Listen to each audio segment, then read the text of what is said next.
I think the time has finally come for me to address the incidents that occurred in Minneapolis, aka the fatal shooting of Renee Nicole Good and the fatal shooting of Alex Pretti. All of this having to do with the larger topic of ICE, or Immigration and Customs Enforcement. The first thing I would like to say before we dive into the details, and there's a lot to cover. I'm going to talk about both incidents. But the first thing I have to say is that I've already seen some people in the comments and, of course, Reddit and whatnot, and X saying, oh, look, Metatron immediately talked about Charlie Kirk's assassination, but he's completely silent when it comes to both Renee Good and Alex Pretti, so these incidents that have to do with ICE. Let me address that very quickly. I did, indeed, speak immediately about what happened to Charlie Kirk because it was cut and dry, at least when it comes to him being the victim of an assassin. It was clear as day, the footage was irrefutable. Now, people did come up with all sorts of conspiracies, and then there was the whole manhunt, sure. But in these cases, the reason why I didn't immediately jump the GUN and make a video about it is because, to be fair with you, I wasn't sure what happened. I reviewed the data, I reviewed the videos, at least the initial videos, it wasn't clear to me. So I waited for body cam footage to come out, seeing what professionals were saying, because the reality fact is this: I didn't want to misinform, I didn't want to make a statement just for money, because of course if I made a video about it immediately, regardless of what my take would be, yeah, that would be the most advantageous. In fact, it's very likely that this video that I'm making now won't have the same level of reach. But at the end of the day, I don't want to misinform. I don't want to state something as it's a fact, and then further data analysis or review of the footage by professionals is going to reveal and paint a completely different picture. So I waited to gather data before opening my mouth. I take my responsibility as a content creator seriously. However, I didn't completely hide from it, and I did make statements on my X account. It's just that my YouTube channel has more reach, and so I want to make sure that I use my other platform to say what I think is happening so that people can come in the comments, we have a discussion, maybe they show me other footage I wasn't aware of, I collect and compile all of that and use it to make the actual video. With that out of the way, the most important thing to say when it comes to these situations, when it comes to ICE or DHS, since it was DHS agents actually that had the altercation with Alex Pretti, is the following. The loss of human life, regardless of political takes, is always a tragedy. And I absolutely feel not only for these people that died, but also for their families. Also, because both shootings were absolutely preventable. We have to make sure that just because we have difference of opinion, and let me tell you this much, I clearly was on opposite side of both people that died. In fact, I found Renee Good to be extremely annoying, but I didn't want them to die. I think we are forgetting to not cross that line. The reason why I'm starting to talk about this first, before we examine the facts and tell you what my opinion is on what happened and whether it was justified or not, is because we will talk about my opinion on this, but that's the least important because I could be wrong. Maybe I'm right, maybe I'm wrong, we'll see. At the end of the day, it's just my opinion, it doesn't change the facts. But I want this first part to be the most important message because in my opinion, it could save lives. And that's why I'm starting with this. Thank you for understanding. Apart from reviewing the data, the core message that I want to bring forth with this video is the following. Do not interfere with law enforcement operations. If you think that ICE agents or DHS are doing something that you think is unlawful, record it, film it, that's perfectly legal, but do not interfere. And if they try to either arrest you or they give you commands, comply. And then if the commands were unlawful, sue them. But do not interfere, do not put yourself in danger, try to block them or prevent them from doing their duties because they are operatives of the law, and doing that is extremely dangerous. And it would be dangerous, by the way, also with regular law enforcement, meaning cops. I know the people on Reddit will call me a bootlicker for saying this, but the reality is that they are keyboard warriors that do not care about the people that are going to die because they can use you, your corpse, as pawns in their political battle that they fight from the comfort of their homes. They are supposed to be on your side, but they're not. Me, however, even though politically we are probably on different sides, if you want to go and protest ICE, still I care about you and I don't want you to die. In fact, I want you to live until you're 100 and surrounded by the people you love. So there is that. That's why I'm telling you do not interfere physically with law enforcement operation. And because I'm using the word law enforcement, I noticed that people often say, aha, that was your first mistake, Metatron. ICE is not law enforcement. Yes, it is. I triple checked it. So you will find people that say this, and they are wrong. They haven't got a clue what they're talking about. ICE is a federal law enforcement agency under the United States Department of Homeland Security. Now, they don't function exactly like police. They operate under the DHS, or Department of Homeland Security, but DHS usually works with broader tasks such as counterterrorism, whereas ICE is specifically focused on removing illegal aliens, which is the right thing to do, by the way. Before we even go into, oh, but illegals, a free flow of people, there's no such a thing. Of course, the way that's carried out is something that we can discuss, absolutely, perhaps on a separate video. But for now, if you are an American citizen, or like me, a legal resident, and you are in the streets, you see ICE, they're doing stuff, you don't like it, you put yourself in the middle. Is the fact that ICE are not regular cops, does that mean that they have no right to arrest you? That's wrong. They can arrest you. They can't arrest you like regular cops would, but they can if you're impeding their operations.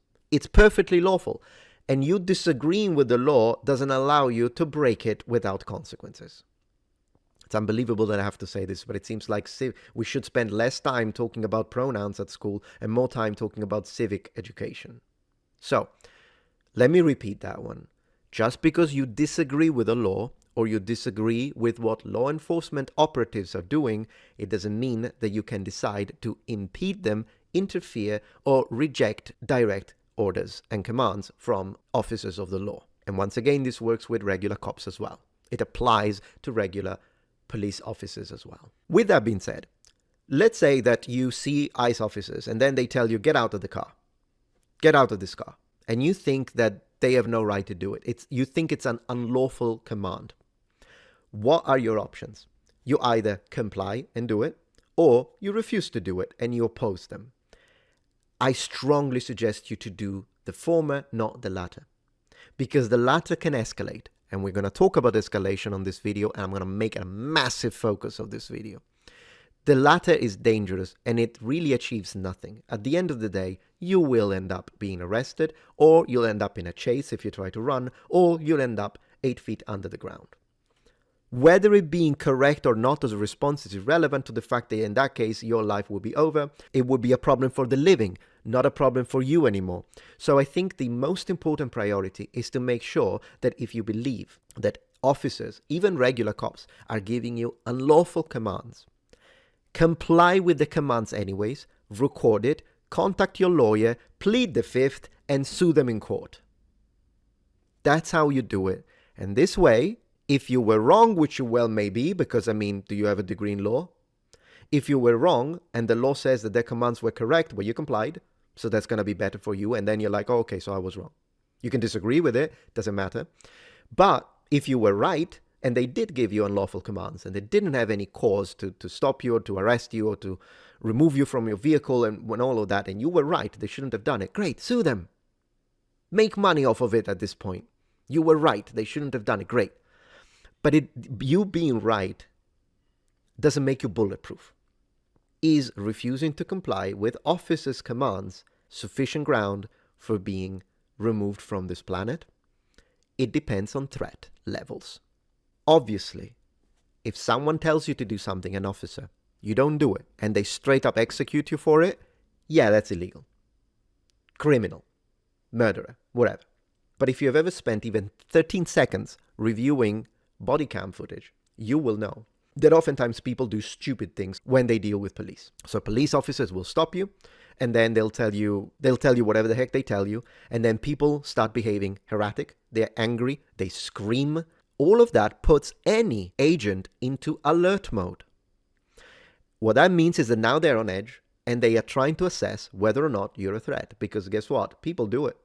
If you don't think it is true, then you live in fantasy land. People do it. People reach for a firearm. People try to shoot the cops. People get out with a knife. People are on drugs. There are a lot of situations that can happen, and an officer has to try and assess the threat level of the situation. And if you are starting behaving erratically, you scream, you yell, you move fast, they can't see your hands, all of these are red flags from the point of view of an officer. And so in the middle of all of this, I want to give you a direct example. Let's say that in the middle of all of this, the officer is giving me commands, whether it be ICE or whether it be police officers, and they're like license and registration, and I'm screaming, "You have no right to do this. I don't care. This is a free country." And I start doing that, right? So they can see I'm angry. Maybe I'm angry, but I wouldn't hurt a fly. Or maybe I'm angry and I'm a maniac who has already murdered 15 people before that. What does the officer know? They don't know. So to them, this is already a possible threat. Then imagine, and this has happened. This has happened. Okay, I have a jacket and I do this. Okay, I do this movement fast. Maybe in my head, what I was doing is I was actually taking the driving license and I was going to smash it on the officers to prove them, all right, you have it then, fascist, right? But the reality is that the officer doesn't know that. So the moment I do the fast movement, they think I'm taking a weapon and they shoot me dead. Is the officer going to be charged for murder? No. No, because it looked like it was a potential threat. Deadly, in fact. And they acted accordingly. And by the way, once an officer decides that it's the case to shoot, it's not leg. Okay, they're trained to shoot center of mass to neutralize the threat. That's how it is. That's the training. So, never act like that in front of any form of law enforcement. I said this, now I'm going to tell you what I think about it, and a lot of people will get mad at me, so be it. But what about these two cases specifically? So personally, I think that the two cases are very different. Let's talk about her very quickly and then we jump into him. When it comes to her, what we could see in the footage, and I watched the extended footage, what we could see is that first saw that there were some ICE officers and they were trying to move from point A to point B, and she decided to put herself in the middle, block them with her SUV.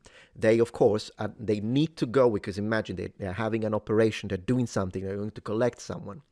That is illegal, they're doing their job, but she's preventing them with her car, she's blocking the road.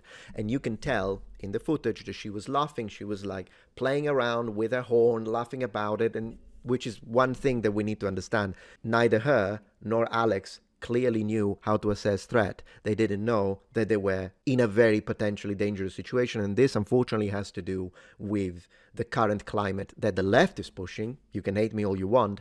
Resist, resist, resist. Then finally the officers, of course, get out of their cars, go to her, they start talking, and they tell her that she needs to move. She doesn't move.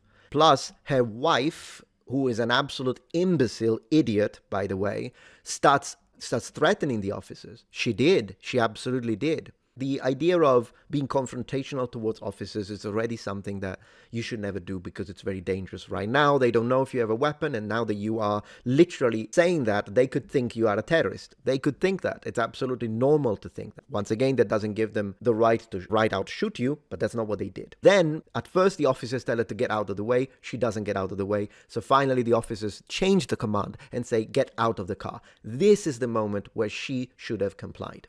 She should have stopped the car, turned it off, get out of the car, and then, if you want to complain about it, call a lawyer. This is, and I'm not victim blaming here, before anyone starts crying in the comments. This is not victim blaming. This is victim avoidance, so that someone else doesn't die. If you cannot understand that, and you want to call me a fascist, that's your problem. And I don't care at this point. I will care about the people that will listen to this, and even if they may strongly disagree with my positions on politics and social issues, maybe they will think twice. They will think, you know what, he's right. If she had done that, maybe next time I won't do it. I won't do that. Great, I saved a life. So I honestly don't care if that offends you. I do not care one bit. She didn't do that. After the officer commanded to step out of the car, she instead changed from reverse to drive, and she accelerated. She had an officer on the left and an officer in front of the car, and the officer in front of the car opened fire. That was the end of her life, like this. Was it preventable? Absolutely. She just should have complied. Was the officer justified in shooting her? That's the thing that I don't know. If she did hit him, and as the current administration is stating, and if that's true, that he sustained internal bleeding, she did use the car to hit him. It's not like a car isn't a weapon. So I can see why the officer, who has already gone through that and was already hit by another individual with a car who thought he would take out an agent, I can see how that could be a situation where he would think his life was in danger. However, if she didn't hit him, then was he justified in shooting her? Probably not, but I don't know that, and I need a professional analyst to tell me because I can't tell. Everyone is speaking like everyone knows everything. Oh yeah, of course, it's so clear. Is it? I've also seen people saying that she tried willingly to run over the officer. Maybe, I don't know, I can't read her mind, it's a possibility. And if she wanted to run over the officer, then she was supposed to be dealt as a threat, absolutely. The way it looks at me, I'm just going to be honest with you, to me, it looks like not someone who decided to try and run over the officer, but it looked to me like someone who was entitled enough to think, she thought, I'm not doing shit. Just because you tell me to get out of the car, I'm not doing that. I do whatever I want. You don't tell me what to do. And then she thought that she was going to turn the wheel, drive away, and show them who's boss. And he shot her dead. That's what, because she was laughing until the very end. So that gives me the idea she was just being entitled. So I wish she didn't die for it. I really do. But she put herself in that position. However, when it comes to the officer and whether or not it was justified use of force or if he overreacted and he belongs in prison, I will leave that to the professionals to decide. Let's talk about Alex now, though, because the situation is different there. When it comes to Alex Pretti, I've reviewed the situation. There are people that are saying that he pulled a firearm on the officers. And of course, if that's the case, then it's totally normal that the officers, DHS, by the way, not ICE, it's totally normal that the officers responded to the threat and neutralized. I don't think that's what happened, though. It doesn't look like it. To me, it doesn't look like he took the weapon. Even now, after having reviewed all of the footage with all the clips, I'm still not 100% certain about what happened exactly. But there are a few points I want to make. Point number one, the guy should not have interfered with law enforcement operations again. And if you see ICE agents arresting someone, do not get involved physically. He did. Not only he did, but he did while he knew that he was legally carrying. That's a decision. Now, is it illegal? Am I against Second Amendment rights? No, you're absolutely fine. You should be entitled to it. It's fine. He had the license. He could carry. That's totally fine. But for instance, if you go, I don't know if you know this, but I do watch Chris Hansen. And oftentimes, some of these predators, when they go into these houses and they also carry a firearm with them, even though it's perfectly legal, the law uses that against them because it's not the problem is not that they're carrying a weapon. The problem is that they're carrying a weapon in a house when they're trying to meet a minor for sex. And so that changes everything. It's not that no one can carry legally, but depending where you carry, for instance, I think there is a law, correct me if I'm wrong, that you're not in fact allowed to carry a weapon, even if you're legally licensed to a full-on protest. And as far as I know, I guess it depends on the state, but then again, as far as I know, in the capital, you can't do that. So there are situations, there are instances where having a firearm is a danger. So was he legally allowed to carry? Yes. In my opinion, the split second that he decided, I'm going to put myself in the middle of this, I'm going to stop physically the officer, and when they try to arrest me, instead of complying, he's struggling with them. He knows he has a weapon in all of this. And that's an extremely dangerous situation to put yourself in.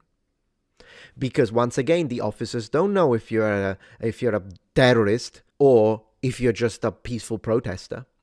Now, if it were me, I would have disclosed the fact that I had a firearm to tell them, hey, I'm not a threat, I'm legally carrying, so take my weapon. That's what I would have said. I know some people will tell me not on my state, so I guess review the law in your state. But then again, even if you're right, and in his state, he didn't have to disclose, if he did, he would be alive. So I think my suggestion is good. And even then, peaceful protesters, if they get arrested, they get arrested. So the moment that you start struggling with the cops, they have a reason to think this guy is not peaceful. Stop struggling. Stop resisting arrest. As I was saying, if he did pull his gun, his firearm on them, then they are in the right to neutralize the threat. Let's talk about the disarming, though. It is clear that at one point they're disarming, and they disarm him. And then one of the cops screams, "Gun," right? He takes the gun, and then we hear a shot. It is possible that the gun misfired or fired. Did it fire because the officer literally pulled it from the trigger? I mean, it would be the stupidest thing in on the planet if he did that. Some people say that this specific model is infamous for firing even when the trigger isn't engaged. I don't know if that's true or not, and if you're an expert on firearms, please let me know. Anyways, if that's the case, and the officer screamed gun, disarmed him, imagine all the other officers now have few seconds to process this, and then they hear the shot, and they respond because they think that he shoot them. It's an awful situation. It really is an awful situation. Because, no, they're in the wrong. If he was disarmed, right? If he was disarmed and then they shoot them, they're in the wrong. Problem is, though, they didn't have the luxury that I have to review this in slow motion, frame by frame. So in a situation like this, even though I do believe the officers were in the wrong, he wasn't a threat anymore. But they don't know that. They heard the other officer saying gun, they hear a gunshot, they respond to fire. I hate it. It's literally the worst possible thing that could have happened in this scenario. I don't think, though, that the guy pulled on them. I really don't. And I don't appreciate that I've seen people on my side saying that he did, and then they show a footage, and when I review the footage, it's quite clear that he didn't, at least to me. So let's not... I don't think this guy was some kind of domestic terrorist, but he clearly was someone who was pushed by the likes of Tim Walz to interfere. So as far as I'm concerned, the officers made a mistake. It was a mistake. But his life is on Tim Walz. And all of those TikTokers, Antifa, that say it's now time to go and take them all out. I think that it's on them. You can hate me all you want for this statement. That's what I believe. So if you think that my assessment is incorrect, rather than typing you're a fascist, because if you do that, then I'm going to think I'm in the right. I'm going to think like, yep, I'm absolutely in the right then. Maybe explain to me why I'm wrong. And I'll promise you I'll read your comment with an open mind. But as of now, this is my assessment. In the current climate, there are countless TikTok accounts saying that they want to off ICE agents, and politicians such as Tim Walz who continuously talk about resisting while while in the comfort of their luxurious homes. But they want you to go and do the resisting. This climate makes it dangerous for everyone involved, whether it be protesters or agents, and everyone is on edge. That's a fact. We have to look at the context in which something happens. Otherwise, we're just going to painting things in a vacuum. Things don't happen in a vacuum. There was the sniper that shot at the van and then ended up taking out, by mistake, the illegal immigrants in there instead of the officers. There were people that were wanted to place bombs in ICE facilities. This is the climate right now. So clearly the agents are on edge, because whenever they see someone who's behaving erratically and they're trying to interfere with their operations, they don't know if it's one of these guys, which makes it extremely dangerous. Anyways, this is what I think about all of this situation. I hate that, of course, there are people that are celebrating these deaths. I hate that there are people that are calling every single agent, oh, they are the Gestapo, they are Nazis, so we need to take them all out. Maybe let's remember that these are human beings. I do not rejoice in the death of these individuals, and I do not rejoice in the violence that is happening. But violence does not happen in a vacuum, and we need to be able to assess this data without jumping into conclusions that are not based on facts. Wait for the facts. The truth matters. On the other hand, what's insane is that I noticed people that immediately, both situations, when the first clip, even if it was a super grainy one, awful, recorded on a damn potato, and you couldn't see anything, regardless of that, when the first footage was out, people already knew everything. Everyone was a perfect analyst. It's insane. Detective, in fact. And everyone is so certain about everything. And it ever so happens that everyone on the left is saying, oh, this was murder and ICE agents are Nazis and they just executed them for no reasons. And everyone on the right is already painting these people as complete, utter terrorists. And they know for a fact that these people were actually trying to assassinate the agents. And I'm here reviewing the same footage thinking, I can't see shit. Maybe let's wait for more body cam footage to come out before we make complete and absolute statements of fact based on party affiliation at this point. Having said this about the importance of human life and how I feel bad for the people dying and their family, I do want to also underline that it annoys me profusely when people, because of their political interests, start representing these people in ways that are clearly incoherent with who they actually were. On one side, they are depicted as these, the wonderful, beautiful souls, loved poetry, mother, beautiful of this and that, which is clearly being done in order to play and use my emotions against me, just to manipulate me into agreeing with your politics. So I'm just gonna say, I think these were normal people like you and me who got brainwashed into thinking that they were some kind of resistance against Nazism, and they ended up losing their lives because of it. Their politics, particularly the woman, I don't know much about Alex Pretti, but Renee, her politics were clearly cringe. She still didn't deserve to die. So let's not say that she was like planting bombs or anything like that. In all of this, moral of the story, stay safe.